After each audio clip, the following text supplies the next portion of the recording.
Bom dia. Muito obrigado pelo convite, pela oportunidade de estar aqui. Mas eu me sinto mais seguro do que me sentia há 10 anos. Quem concorda com essa afirmação, levanta a mão. Ninguém? Nós vivemos um cenário de insegurança, então. Isso é um ponto que acredito que todos concordam. E aí vai o primeiro dado relevante. O Brasil tem a 4ª população carcerária do mundo, atrás de Estados Unidos, China e Rússia. O Brasil tem a 4ª taxa de encarceramento do mundo, atrás de Estados Unidos, Rússia e Tailândia. O Brasil tem hoje mais de 700 mil presos. Minas Gerais tem a 2ª população carcerária do país, perde só para São Paulo. E só para vocês terem uma noção de como é que é esse dado, São Paulo tem 45% da população carcerária do país, Minas tem o restante, para inteirar 52%. Depois,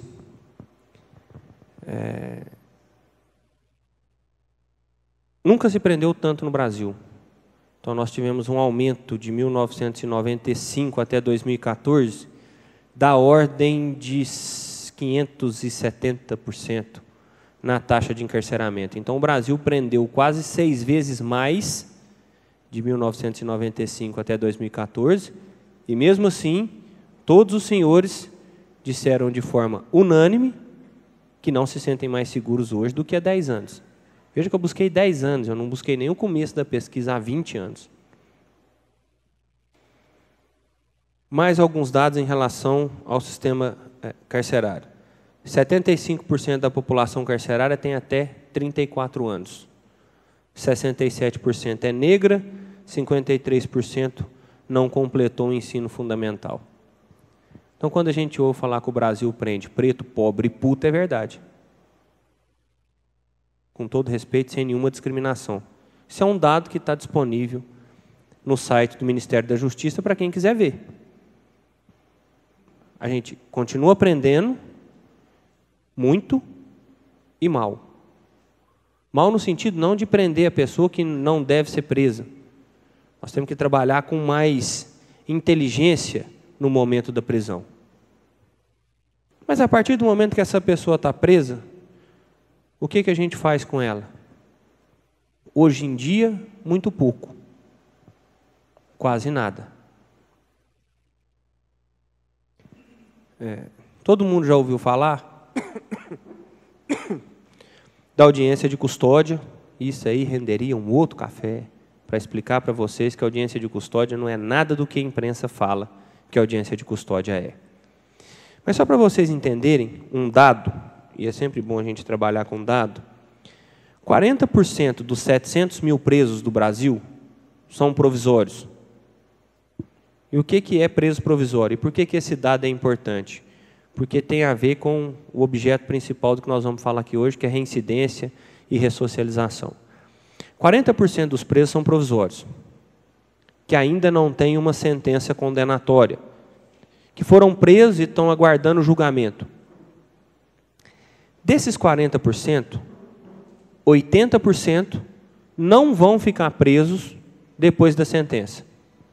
Ou porque vão ser absolvidos, ou porque vão ser condenados a uma pena abaixo de 4 anos, que aí a lei determina que essa pena seja cumprida em regime aberto. E por que esse dado é relevante? Quem é bom de matemática aqui ou quem tem alguma calculadora próxima na mão? Tá. Cadê o seu celular? Faz aí para mim. Tá aí? Faça aí. Então faz 700. Não, mas 80% de 40, 32. Vamos fazer conta redonda? 30? Então faz 30% de 700. 210. Essa conta é fácil. 210 vezes 2.500. 210 mil vezes 2.500. Quanto? 525 milhões, é isso?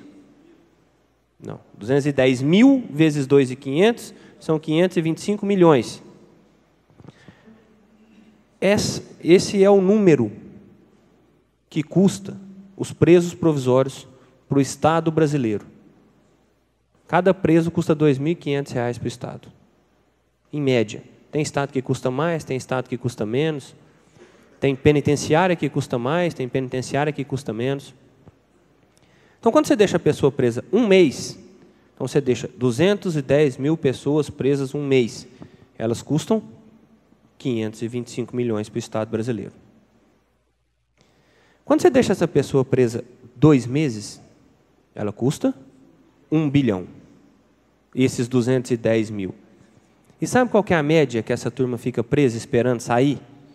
Quem não vai ficar preso? Porque quem vai ficar preso, você põe na conta lá, dilui. Mas quem não vai ficar preso? E aí por que a preocupação com quem não vai ficar? Porque essa pessoa nem deveria estar lá dentro. Então você pega e põe 525 mais 525, eles ficam presos em média 101 dias. Quanto que deu a conta aí?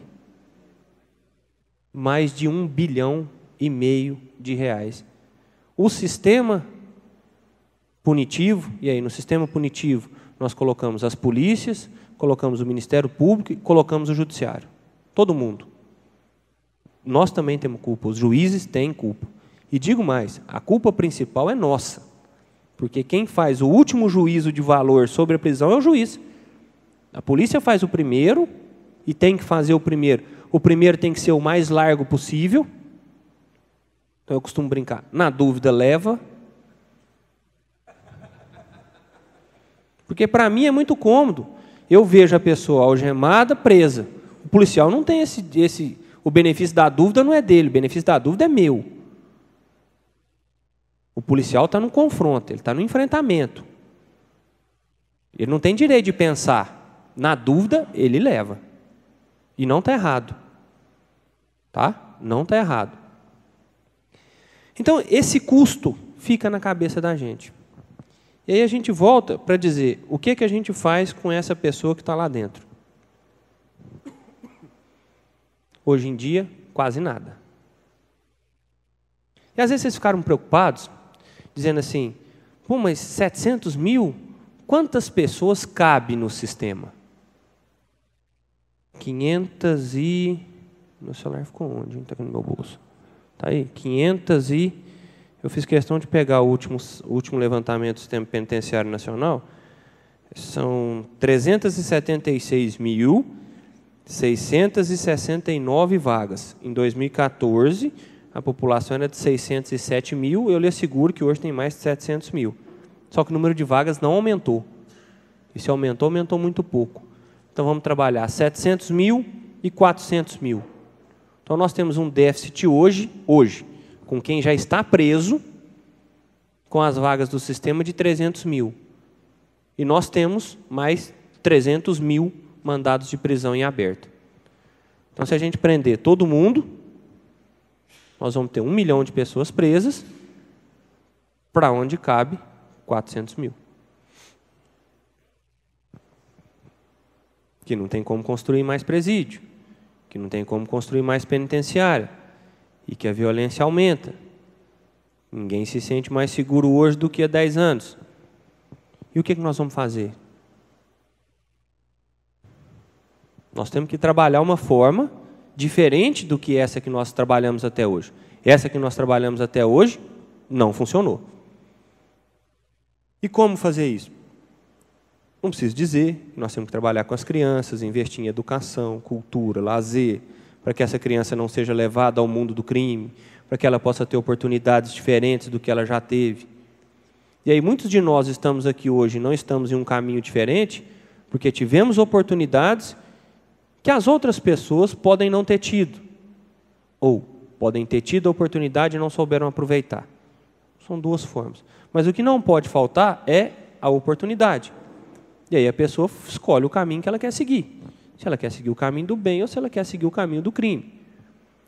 Mas o que não pode acontecer é a falta da oportunidade. E dentro dessa linha é o que me foi pedido e o objetivo principal de estar aqui hoje. Que oportunidades de trabalho que nós temos para quem está dentro do sistema prisional hoje? Nós temos uma fábrica de bloco na Pimenta da Veiga, que ocupa lá 10 presos. Nós temos a Vulcaflex, que é uma fábrica que monta umas peças de borracha. Tem a Junco. Tem a Icaso. Do universo total, e aí, alguém sabe quantos presos tem em Uberlândia? Faz ideia? Não? Ninguém chuta um número? Não, presos. Presos em Uberlândia. Presos. Não, tá louco, 10 mil eu já tinha infartado.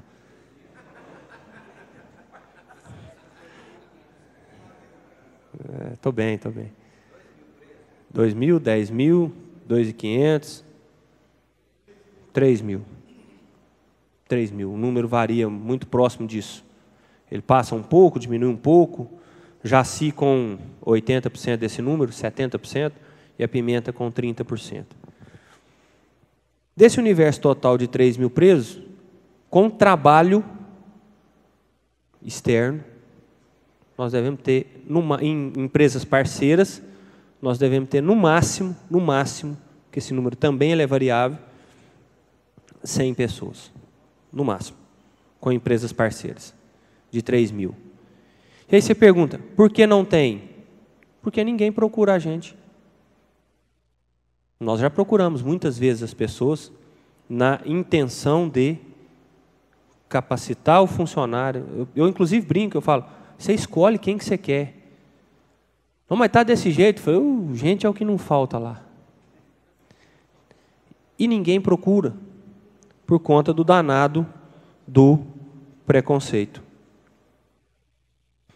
Tem uma lei do governo do Estado, que é a Lei 20.624, de 2013, é uma lei estadual, que concede um incentivo para a contratação de egressos do sistema prisional.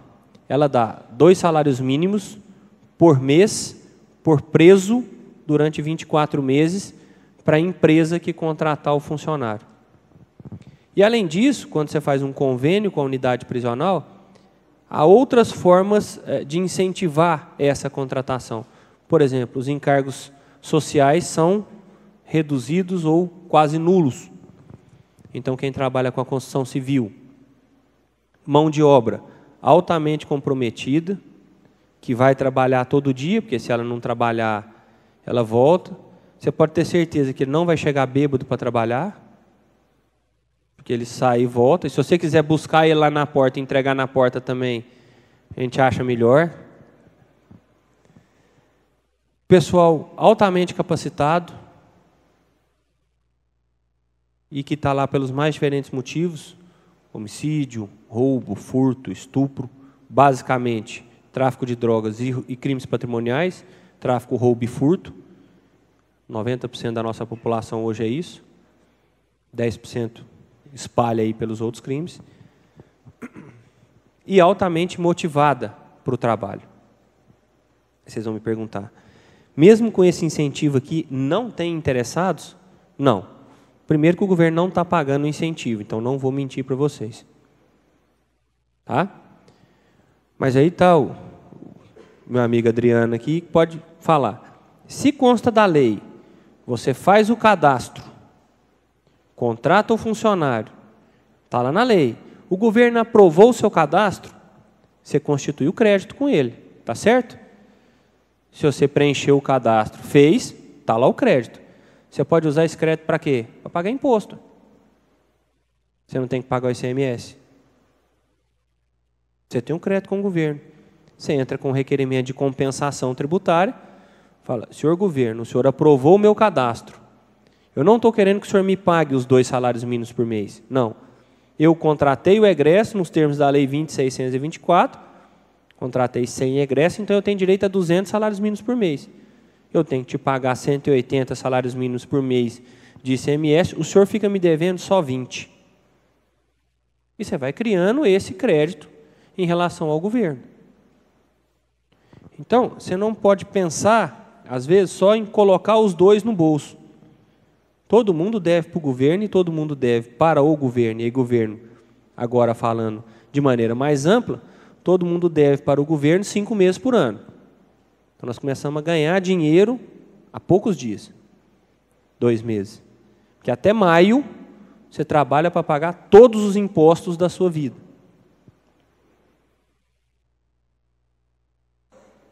Quem é servidor público aqui, não tem jeito de fazer nada, porque todo mês vem a mordida. Está aqui o Álvaro, funcionário da Caixa, meu primo, para quem não sabe. Todo mês já vem a mordida, e a mordida é grande, e salgada, e pesada. Então, nós temos essa possibilidade de ressocialização, contratação, 2 salários mínimos por mês. Nós temos também uma outra possibilidade que vai ser definitivamente implementada em Uberlândia em novembro, o início dessa implementação, que é a APAC. Quem aqui já foi na penitenciária?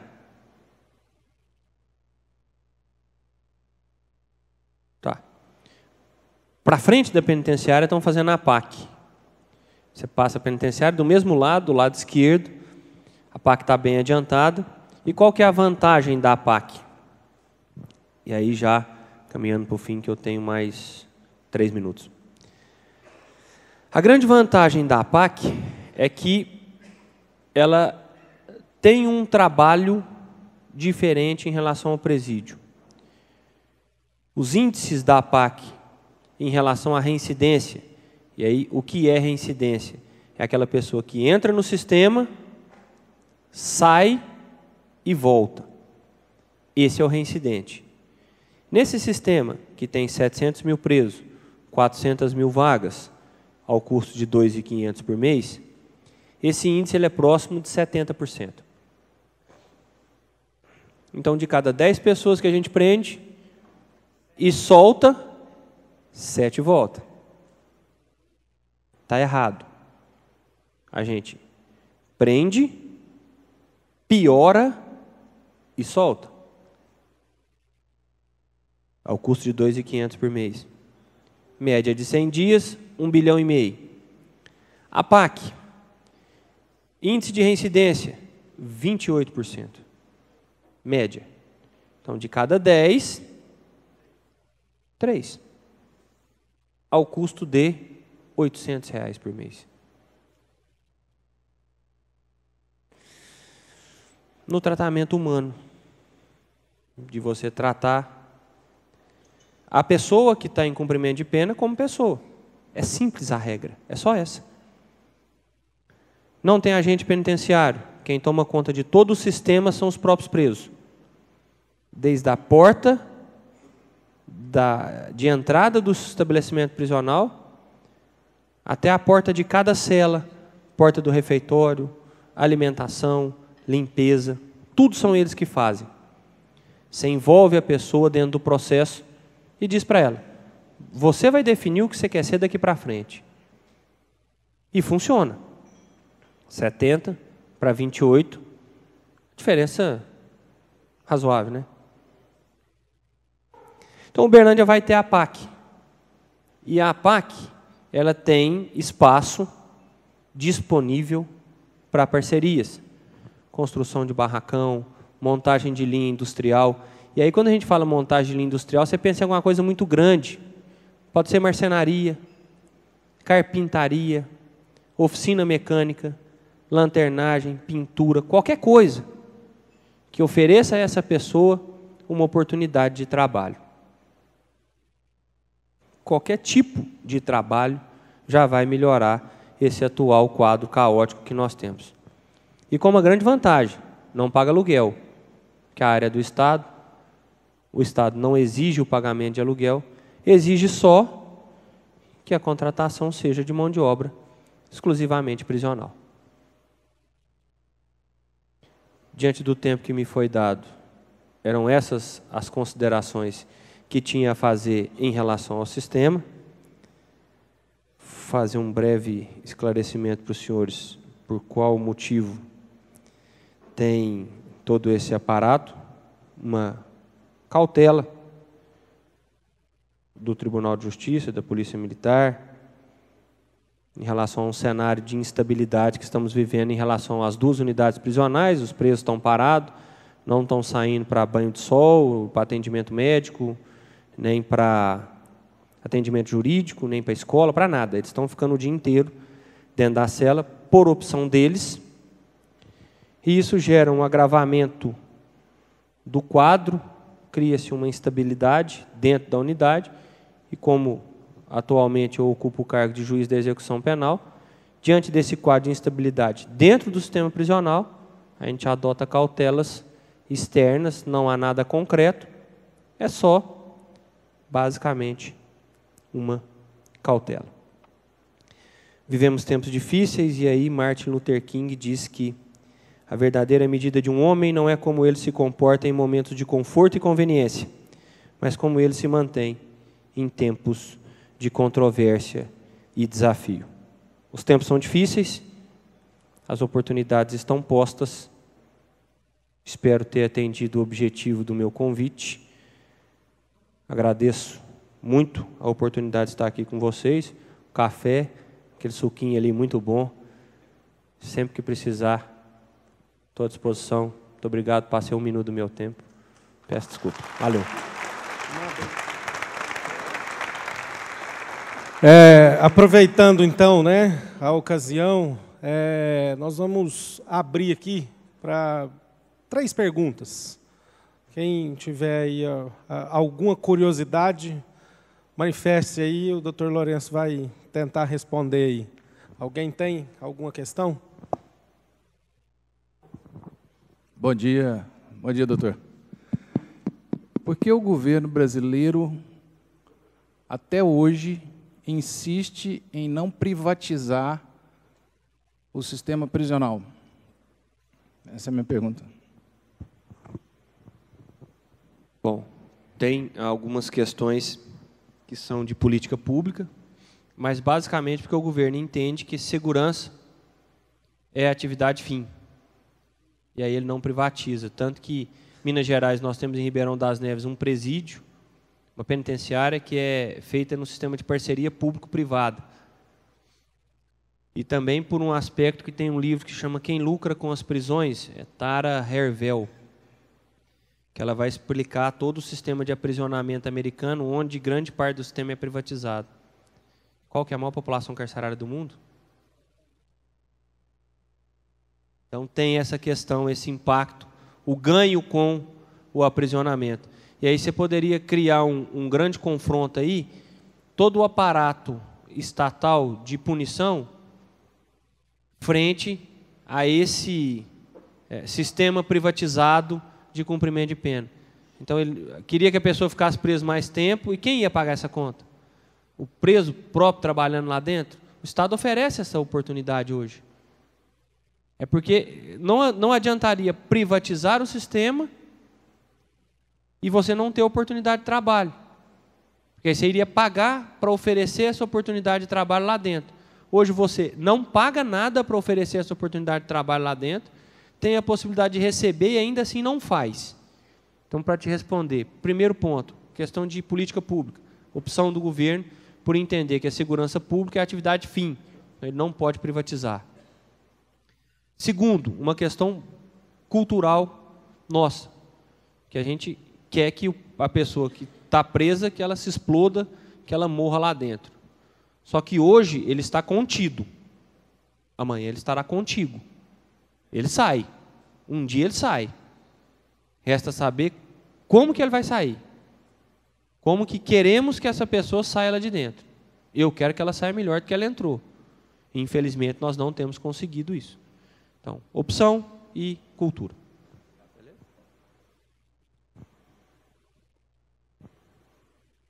Doutor, tem uma categoria de seres humanos que estão presas, que nas instituições de acolhimento, as nossas crianças, né, que muitas vezes estão lá, sem voz, que não queimam colchão, que não fazem rebelião, e que nos Estados Unidos as estatísticas falam que 60% daquelas que não têm um acolhimento familiar, ou até mesmo são adotadas, as que chegam no fim, com 18 anos, que vão para a rua, né?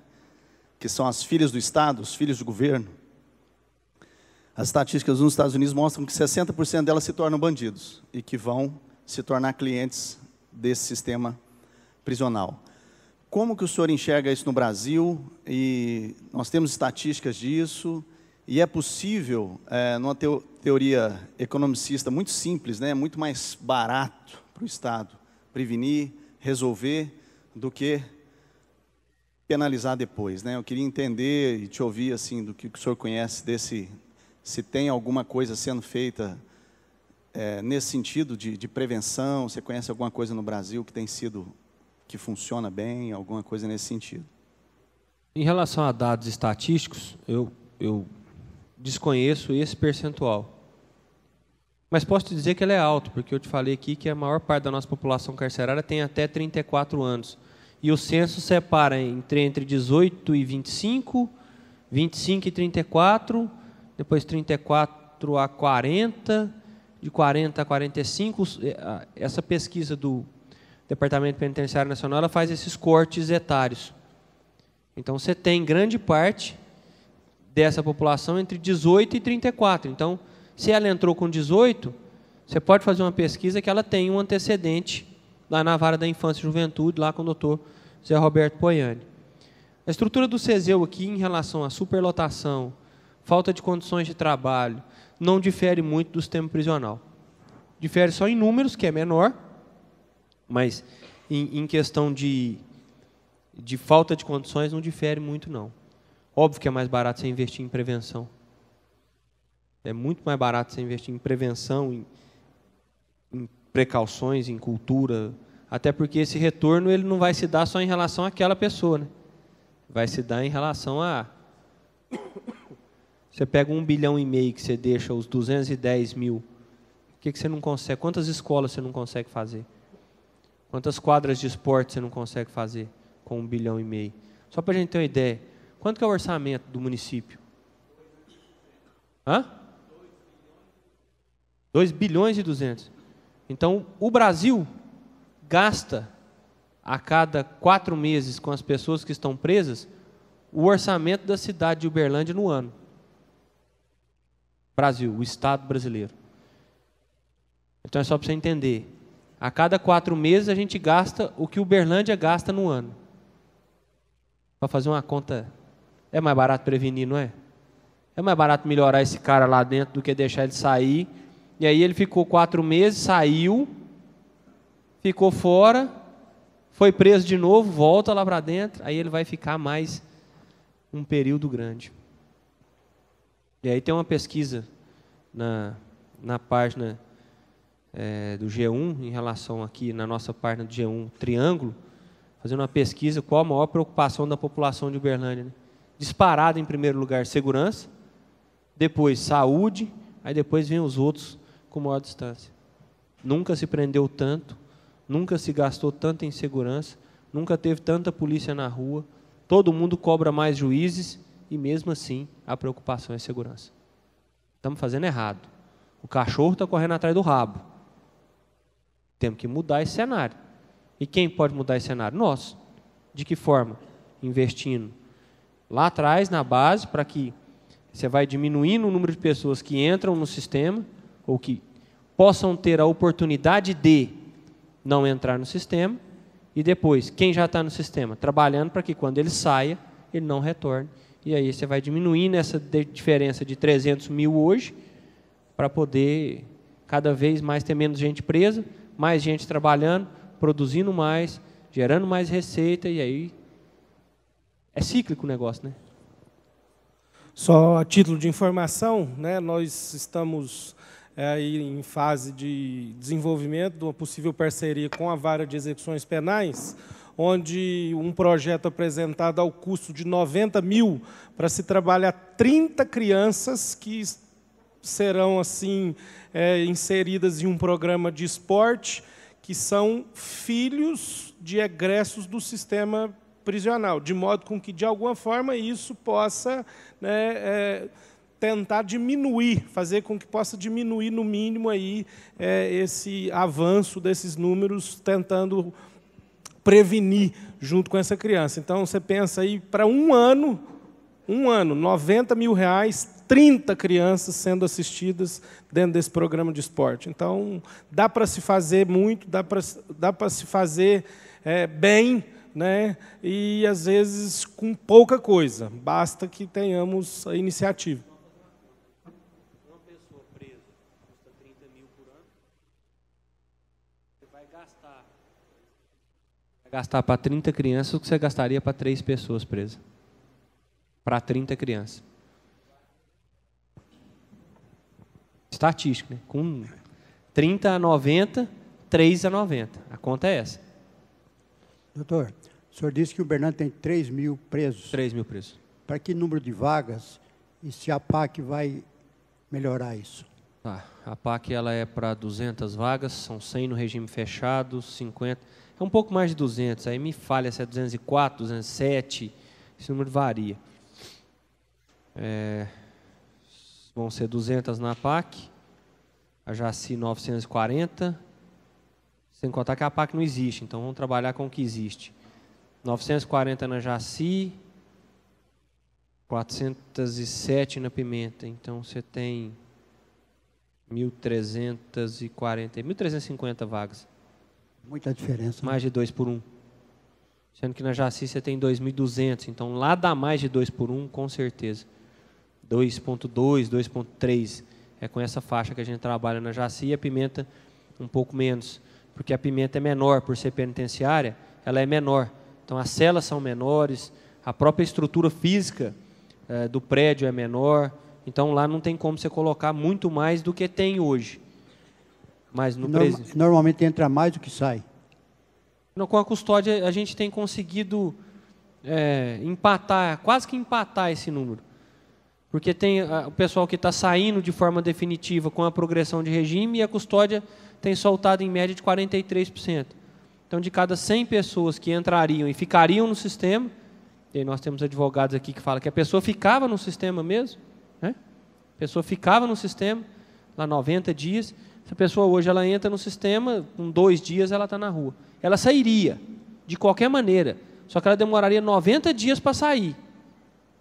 Ela está saindo mais rápido. Está acontecendo o quê com aquele custo de 1,5 bilhão? Ele está diminuindo. Ela não vai custar mais 7.500 para o Estado, porque ela vai ficar só 2 dias presa. Então, ao invés dela custar 7.500, ela custa R$80. Isso está gerando essa economia para o Estado aí. E a PAC são 200 vagas, então nós vamos passar de 1.300, 1.350 para 1.550, mas vamos continuar com os 3 mil aí. A preferência da PAC seria para aqueles que já estão presos? Não, só para quem já está preso. Só para quem já está preso e condenado. Quem já foi condenado. Mais uma última pergunta aqui.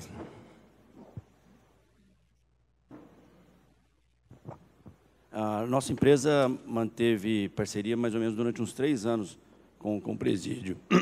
E tinha um intermediário na época que a gente tinha que fazer o pagamento por intermediário, né? E ele que acertava lá com os presos, a gente pagava o DARF, né? Eu tinha 2 perguntas. Quem que nós devemos procurar para continuar a parceria? E se tem como evitar um intermediário, fazer direto?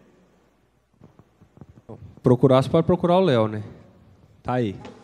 O Léo faz essa ponte com a gente lá, porque ele já sabe os horários que dá, já sabe o dia que o negócio tá tumultuado, ele já chega lá na vara de execução, ele já fala assim, hoje não dá não.